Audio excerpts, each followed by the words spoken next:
देखो class 10th और 12th के बच्चों के बहुत सारे कमेंट्स आ रहे थे कि भैया हमें न्यूमेरिकल सॉल्व नहीं होते, ये सारी चीज़ें होती है, हमने थ्योरी पढ़ ली है, हमने कंसेप्ट क्लियर कर लिया, लेकिन न्यूमेरिकल सॉल्व नहीं होते। हम कहीं ना कहीं सिली मिस्टेक कर देते हैं, कंसेप्ट समझ में नहीं आता, कौन सा फॉर्मूला यूज़ करना है ये समझ में नहीं आता। सारी चीज़ें आज A to Z आपका भाई इसमें बात करेगा। अब देखो, मेरे को नहीं लगता कि जितने इंजीनियरिंग के स्टूडेंट न्यूमेरिकल सॉल्व करते हैं ना, उससे ज़्यादा कोई और बैकग्राउंड या कोई और डिग्री वाले बच्चे सॉल्व करते हैं। मैं खुद एक इंजीनियरिंग का स्टूडेंट हूँ और 4 साल हमारा काम ही यही है कि हम बस न्यूमेरिकल ही सॉल्व करते जाएंगे। वैसे 3 साल भाई का कंप्लीट हो गया, तो अभी सारी चीज़ें मैं बात करूँगा कि अभी देखो 3 साल में मेरे एक भी बैक नहीं है। और आप इंजीनियरिंग का बीटेक का जो आपका सिलेबस तो होगा ना, तो उसमें 90% से अबव जो आपका पेपर आता है ना, वो न्यूमेरिकल से होते हैं। न्यूमेरिकल डेरिवेशन कंसेप्ट, 10% थ्योरी होता है। तो मुझे पता है कि न्यूमेरिकल को सॉल्व कैसे करना है। और ये जो टेंडेंसी है ना न्यूमेरिकल को सॉल्व करने का, उसका अप्रोच क्या होना चाहिए, वो मेरे क्लास 10th में डेवलप हो गई थी। लास्ट ईयर नेक्स्ट सेम के लास्ट सेम की बात है, कोई बच्चा न्यूमेरिकल्स के बारे में ही पूछ रहा था, तो मेरे टीचर कुछ चीज़ें बता रहे थे। अब मेरे को ध्यान आया ना कि यार ये सारी चीज़ें तो मैं खुद फॉलो करता हूँ, तो उसी चीज़ों को एक ना मेथड में मैंने लिख के लेके आया हूँ। सारी चीज़ें मैं आपको बताता हूँ कि कैसे क्या करना है। और मैं इतनी 100% लिख के दे सकता हूँ कि अगर आपने इसको फॉलो कर लिया, चीज़ें ध्यान में रख लिया, तो आपके एक भी न्यूमेरिकल कभी गलत नहीं होंगे। और आप ये वीडियो देखने के बाद ये बात खुद कह दोगे कि आज के बाद भैया कोई से भी मिस्टेक नहीं होगा, क्योंकि हमने मिस्टेक भी यहीं कर रखा है। मैं आपको बता भी दूंगा कि आप मिस्टेक कहाँ पे करते हो, ठीक है, आपको खुद पता लग जाएगा। देखो ये जो मेथड है, इसका नाम मैंने दे रखा है, वैसे इसका कोई वो नहीं है कि हाँ ये किसी साइंटिस्ट ने दिया था, ये मैंने दे रखा है, ठीक है। सुपर मेथड है न्यूमेरिकल सॉल्व करने के लिए, ठीक है। अब स्टार्ट करते हैं यार स्टेप 0 से। अब देखो स्टेप 0 क्या है भैया, मान लो knowing the formula basic about the concept. भैया ये क्या कह दिया आपने, हम क्वेश्चन नहीं पढ़े, कुछ डेटा नहीं लिखे, सब तो यही कहते हैं, आपने क्या कह दिया नया चीज़ें। अब देखो मैं क्या कह रहा हूँ, आपको मान लो कि आप चैप्टर 1 के क्वेश्चन लगाने गए, ठीक है। अब इससे पहले आपको ना उसके चैप्टर के बारे में पता होना चाहिए कि आपने क्या क्या उसमें दे रखा है। आपको फॉर्मूला तो पता होना चाहिए ना, सारे फॉर्मूला लिस्ट होना चाहिए आपको बारे में, फॉर्मूले में जो आपके वेरिएबल्स दे रखे हैं उसके बारे में मीनिंग पता होना चाहिए कि इसका मतलब ये होता है, क्यू का मतलब आपका आवेश होता है, चार्ज होता है, ठीक है। ये सारी चीज़ें आपको पता होनी चाहिए, ठीक है। ये हो गया। और basic concept about the chapter, जो भी आपका चैप्टर में है उसका कंसेप्ट आपको पता होना चाहिए कि ऐसे ऐसे यूज करना होता है, इस जगह पे इसका कंसेप्ट ये होता है। ये सारी चीज़ें आपको पता होनी चाहिए कि उसके बेसिक्स क्या हैं। कुछ पोस्टुलेट लिखवाए जाते हैं आपके न्यूमेरिकल, जब भी कोई कंसेप्ट होता है ना, तो उस पर लिखवाए जाते हैं कि ये ऐसे ऐसे इसमें फाइंड करना होता है, ये चीज़ें कर सकते हैं। तो वो सारी चीज़ें बेसिक जो कंसेप्ट है ना, लाइक फॉर्मूले के रिगार्डिंग आपको सारी चीज़ें पता होनी चाहिए, ये कह रहा हूँ मैं। स्टेप 0 पे हो गया। अब आते हैं मेन पोर्सन आपका स्टेप 1। अब देखो क्या करना, मान लो कि आपको एक क्वेश्चन दे दिया गया, इतना बड़ा, एक बहुत बड़ा, ऐसे कुछ 2-3 लाइन का क्वेश्चन दे दिया गया। अब आपको क्या करना है, first step read the question carefully. अब क्या करना है, एक बार में आप पहले क्वेश्चन पूरा पढ़ लो कि क्या है, अभी कुछ डेटा रिटर्न नहीं करना है, पहले पढ़ो।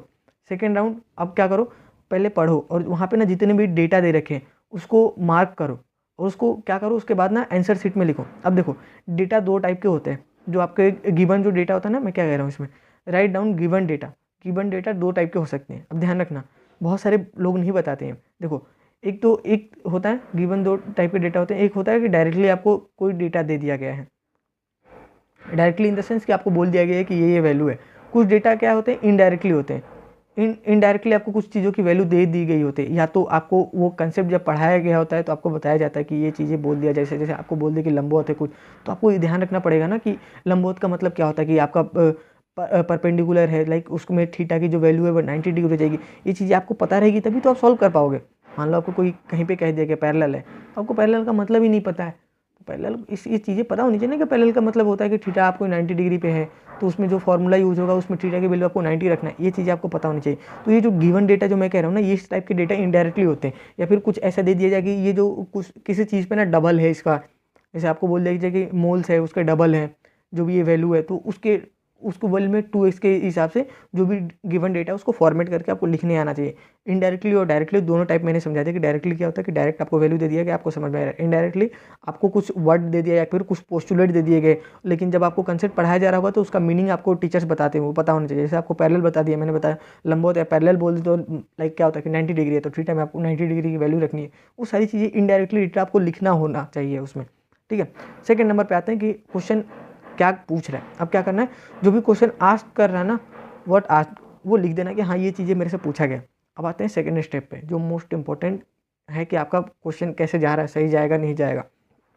देखो सेकंड स्टेप में क्या है, राइट डाउन फॉर्मूला। भैया कुछ भी फॉर्मूला लिख दिया, नहीं, कुछ भी नहीं लिखना है। जो भी चीज़ें पूछा गया है, व्हाट दे आस्क, उसका फॉर्मूला लिखो। अब भैया कुछ बोलोगे, भैया पता है क्या होता है, कभी कभी हमें समझ में नहीं आता कौन सा फॉर्मूला लगाना है। अब यहाँ पे ना ये बच्चों की बहुत ज़्यादा दिक्कत होती है कि भैया कौन सा फॉर्मूला लगाना है, ये चीज़ें समझ में नहीं आ रही। अब देखो इसका क्या उपाय है, देखो आपसे मान लो कि ना एक मोलैरिटी है, मोलैरिटी होता है आपके क्लास 12th में, ठीक है। अब मान लो मोलैरिटी का जो फॉर्मूला होता है ना वो क्या होता है, मोल्स होता है अपॉन में नंबर ऑफ मोल्स, उसके बाद सोल्यूट या सॉल्वेंट जो भी होता है आप एक बार देख लेना, ठीक है। अब मान लो ये आपसे पूछ दिया गया तो आपको क्या करना है। अब देखो इसमें मान लो कि आपसे ये इस टाइप का एक फॉर्मूला है। अब फॉर्मूला हटा दो पहले। अब मान लो कि आपसे क्वेश्चन में पूछ दिया गया है, एक तो होता है कि डायरेक्टली आपसे कुछ पूछ दे, जैसे मोलैरिटी है तो मोलैरिटी पूछे तो मोलैरिटी का फॉर्मूला सबको पता है। अब मान लो कि आपसे मोल पूछ दिया जाए, अब तो भैया तो मोल्स में तो बहुत सारे फॉर्मूले हो गए। अब क्या होगा, क्वेश्चन गिवन क्वेश्चन में ना आपको डेटा दिया गया होगा, मान लो कि मोलैरिटी दे देगा, कुछ तो वैल्यू देगा ना, मोलैरिटी दे देगा, फिर आपसे मोल्स पूछ लेगा, तो ये होता है इनडायरेक्टली। तो आपको जो भी फॉर्मूला दिया, अब मान लो कि मोल्स पूछ लिया जाए तो आप क्या करोगे, पहले सोचोगे कि कौन या इसमें वैल्यू कौन कौन से दे। अगर मोलैरिटी दे रखा है तो मोलैरिटी वाला फॉर्मूला लगाएंगे। अगर क्वेश्चन में मोलैलिटी का वैल्यू दे रखा है, दो चीज़ें अलग अलग टर्मोलॉजी है, अगर जिन्होंने साइंस पढ़ रखा है केमिस्ट्री अच्छे से उनको पता है, मोलैलिटी दे रखा है तो मोलैलिटी वाला फॉर्मूला लगाएंगे, ठीक है। तो ये सारी चीज़ें आपको पता होनी चाहिए कि डायरेक्टली क्या पूछ रहा है, इनडायरेक्टली क्या पूछा गया। तो अगर कुछ ऐसा फॉर्मूला है जो आपने पढ़ा नहीं है लेकिन फिर भी वो चीज़ें आस्क हो रही हैं, डेट मीन्स कि किसी ना किसी फॉर्मूले में वो टर्म आया है, तो वो टर्म को आपको ध्यान रखना है। वैसे फॉर्मूले आपको आइडेंटिफाई करने हैं कि इस टर्मोलॉजी के अकॉर्डिंग ये वाला फॉर्मूला आपको यूज करना है। जैसे मैंने बता दिया कि मोलैरिटी भी बोल सकता है, मोलैरिटी भी दे। अब मान लो क्वेश्चन में मोलैरिटी का वैल्यू दिया हुआ तो मोलैरिटी वाला फॉर्मूला यूज करूंगा, देन मोल्स निकालूंगा। अगर मोलैलिटी लिखा हुआ है तो और मोल्स पूछा हुआ था, मोलैलिटी वाला फॉर्मूला लगाऊंगा दूसरा, उसके हिसाब से मैं ये क्वेश्चन ड्राइव करूंगा। ये चीज़ें होती हैं, ठीक है। अब नेक्स्ट क्वेश्चन है, if any value is missing then find out. अब मान लो कि यही चीज़ें सेम मैंने बता दी। अब मान लो कभी कभी क्या होता है क्वेश्चन, ये तो हो गया फॉर्मूला कैसे आइडेंटिफाई करनी है, फॉर्मूला आइडेंटिफाई होगा लिख लेना। अब इसमें क्या करना, फॉर्मूला को इसी टाइम पे ड्राइव कर देना। मान लो मोल्स पूछा गया तो मोल्स आपको लिख के इधर जो भी आपकी वैल्यू होगी उसको फॉर्मूले में उसी टाइम पे चेंज कर देना, ठीक है। ये भी कर सकते हो, बाद में भी चेंज कर लेना आपके हिसाब से, जो भी रहे, एक्स मान लेना, वाई मान लेना, जो भी मानना है।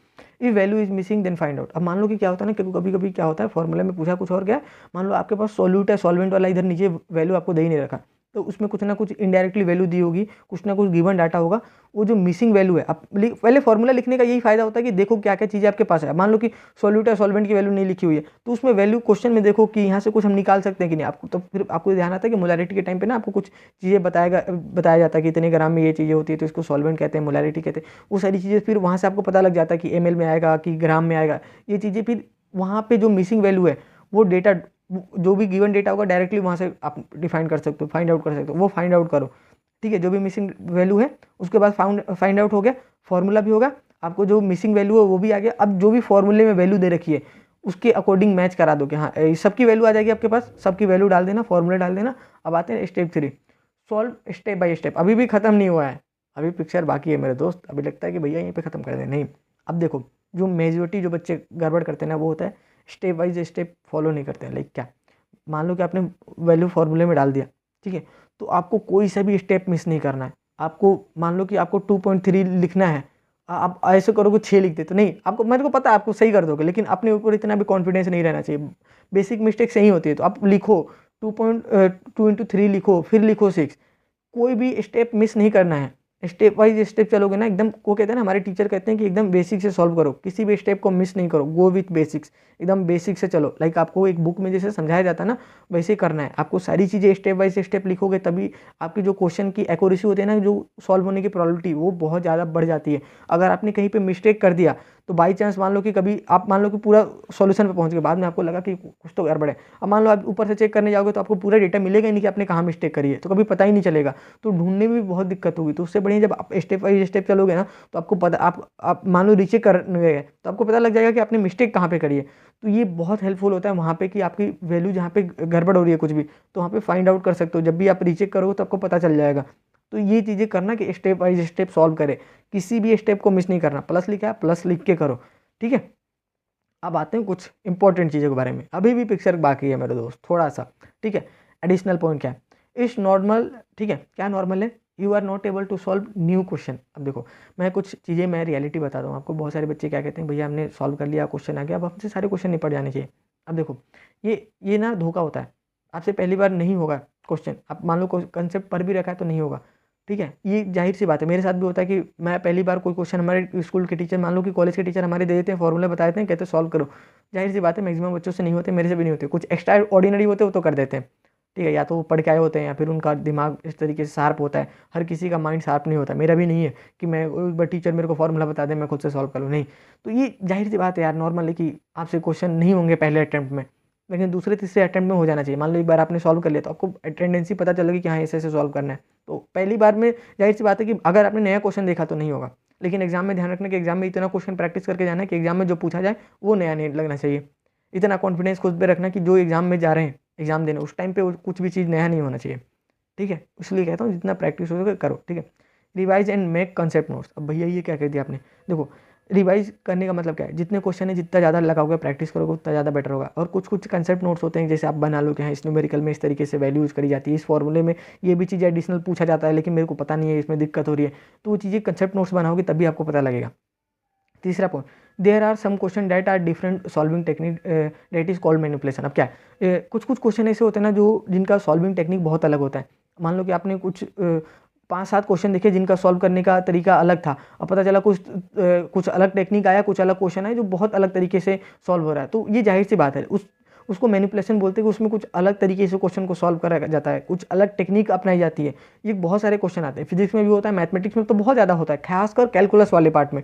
जिन बच्चों की मैथ्स है ना उनको पता चल रही होगी कि मैं क्या कह रहा हूँ, वो बहुत ज़्यादा रिलेट कर सकते हैं। जैसे आप क्या कहते हैं, आपका कैलकुलस वाला पार्ट देखोगे तो कैलकुलस में क्वेश्चन आपके फॉर्मूले करा दिए जाते हैं, कुछ कुछ क्वेश्चन तो हो जाते हैं, कुछ कुछ क्वेश्चन भाई पता नहीं एक्स्ट्रा ऑर्डिनरी चीज़ें आ रही हैं, उसमें अलग कंसेप्ट लग रहा है, पता चलता है प्रॉपर रटने वाली चीज़ें, लाइक रटने वाली गलत मैंने शब्द कह दिया, लाइक उसको प्रैक्टिस करोगे तभी आपको पता चलेगा। उसको मैनिपुलेशन बोलते हैं कि मैनिपुलेट कैसे क्वेश्चन को मैनिपुलेट किया जा रहा है उसमें, और उसमें कौन सा टेक्निक अपनाना है। ये सारी चीज़ें कुछ हो सकता है कि कुछ बेसिक क्वेश्चन को देख के आपको ध्यान रखना पड़े कि हाँ ये ऐसे इसको ऐसे सॉल्व करना है। वो क्वेश्चन को भी कुछ होता है ना, न्यूमेरिकल्स की भी प्रैक्टिस करोगे तो याद हो जाना चाहिए, तो जाहिर सी बात है याद हो जा रहा है, कोई दिक्कत नहीं है, वो बहुत अच्छी बात है। कुछ बच्चे कहते हैं कि इतना प्रैक्टिस कर लेके याद हो जा रहा है, उसमें कोई गलत बात नहीं है, याद हो जा रहा है कोई बात नहीं, वो अच्छी बात है कि आपको याद हो जा रहा है, क्योंकि कंसेप्ट आपको ध्यान रहनी चाहिए कि आपको क्वेश्चन देख के आपको पता लग जाए कि इसको इस टेक्निक से सॉल्व करना है, ये वैल्यू आएगी फिर ऐसे आंसर निकलेगा, ये चीज़ें आपको आनी चाहिए। तो इसके मैनिपुलेशन कहते हैं, तो इसका भी ना अलग से कंसेप्ट नोट्स निकाल लेना या फिर वहाँ पे स्टार मार्क कर देना कि इसमें अलग मैनिपुलेशन लगेगा, इसको अलग टेक्निक से सॉल्व करा जा रहा है। ठीक है, अब मेरे को नहीं लग रहा कि इतने जो पॉइंट्स मैंने बताए ना, किसी भी न्यूमेरिकल्स को उठा के देख लेना और इसको एक बार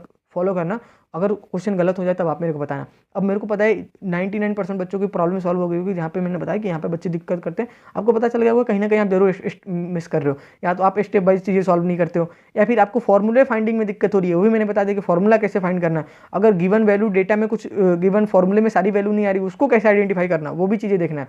और एक चीज़ और ध्यान रखना कि कुछ कुछ क्वेश्चन में ना स्टेप 2 में ही लिख लेना, जो मैंने बताया नहीं, क्योंकि हमारे कम होता है, आपके में ना एक चीज़ और होता है इसमें कि आपका यूनिट कन्वर्जन भी होता है, कि मान लो कुछ क्वेश्चन में ना यूनिट चेंज करके पूछा जा रहा है, तो वो भी ध्यान रखना कि कौन से यूनिट में फॉर्मूला यूज़ हो रहा है और कौन से यूनिट में चेंज करना है। खासकर यूनिट कन्वर्जन पढ़ लेना, ये बेसिक्स है, क्योंकि फिजिक्स में बहुत सारी चीज़ों में यूज़ होता है, तो ये चीज़ें ध्यान रखना कि यूनिट को कब कन्वर्ट करना है इस चीज़ों में, तो ये ध्यान रखना आप। ठीक है, बाकी ये वीडियो इतनी है और आई डोंट थिंक कि इसके बाद कोई भी डाउट रहेगा। अगर कुछ भी डाउट रहे तो आप पूछ लेना। बाकी मैंने इस वीडियो में बहुत ज़्यादा एफर्ट दिया, तो प्लीज़ इसका ध्यान रखना और इन चीज़ों का फॉलो करना। ठीक है, बाकी मिलते हैं यार इसके अगली वीडियो में, तब तक के लिए बाय।